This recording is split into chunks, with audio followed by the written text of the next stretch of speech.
Hello Tomodachi, welcome back to my channel. So andito tayo ngayon sa Workman para tumingin ng masusuot natin para sa winter pagbalik natin ng Japan this February. So tara, samahan niyo ako.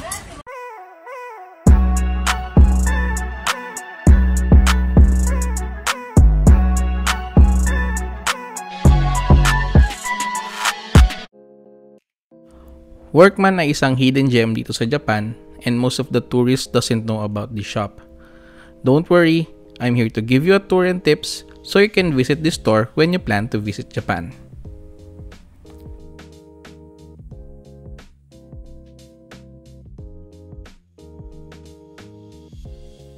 LL.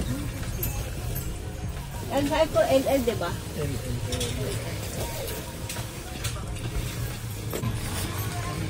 Ganda rin. Malaki. Ganda. 3L. Pero try ko kaya yan. Parang laki. 3L? 3L yung mga susukat kami. 3L. Maganda kasi pag may isa kang makapal. Pwede ka na makiat sa Mount Fuji.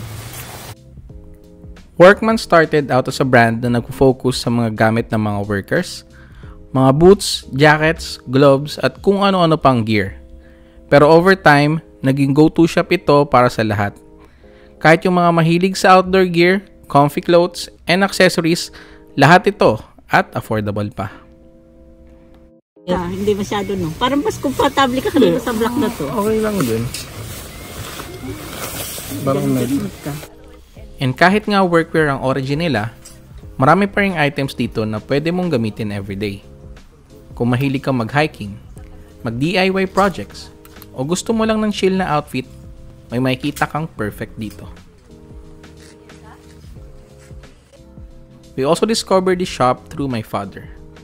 He shops for more of this clothing and accessories for his work, and eventually my mom also shop here for her winter clothes since mas affordable talaga compared sa malls or other known brand shops like Uniqlo. Tignan nyo ito ah. Una sa lahat, sobrang affordable ng mga items dito. Pero quality, hindi tinipid. Yung mga jackets nila, ang gaan pero super warm pa. Water resistant pa. So kung mag-outdoor ka or maglalakad-lakad sa ulan, ay okay na okay. Hindi lang naman pang work ha. Workman has casual wear din. Yung mga pants nila, super comfy, hindi masikip, perfect for a chill day out.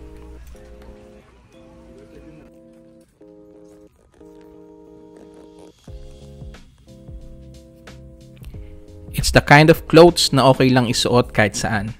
Hindi mukhang pang work pero comfortable pa din.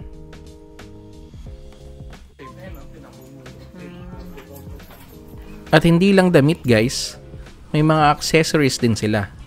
Like gloves, bags, hats, lahat ng mga gamit na practical pero may style din. Hindi lang sila pang work, pwede mo rin silang gamitin sa araw-araw.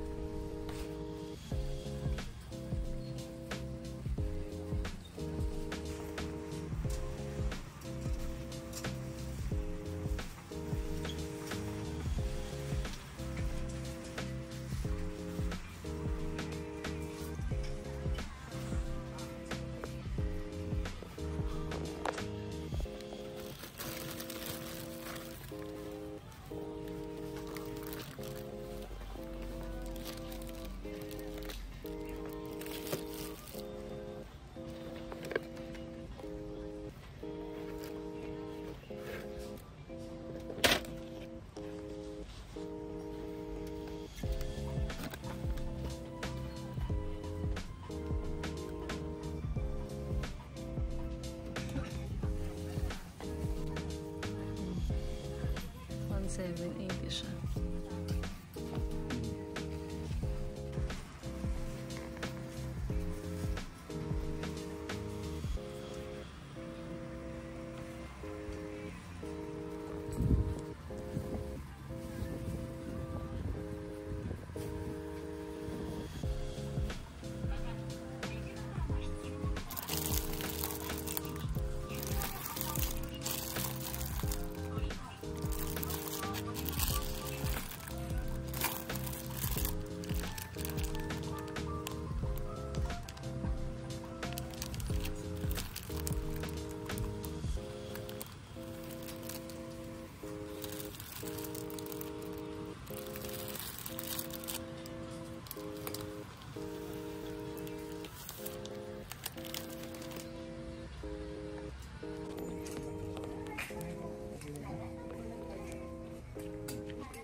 What I really like about Workman is that it's all about value for your money. Magandang quality, pero hindi mabubutas ang bulsa mo sa presyo. Parang yung mga items na hindi ka magdadalawang isip na bilhin kasi nga sulit na sulit.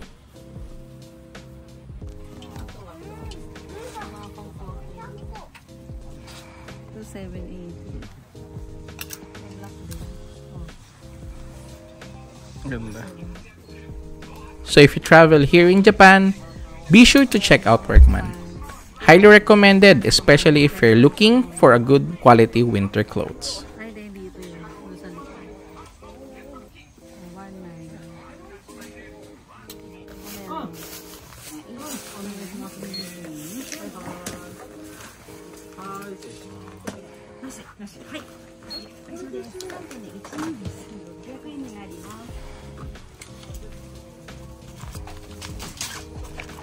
So guys, ayun, nahanap tayo ng bibili natin. Ito susunod natin para sa February.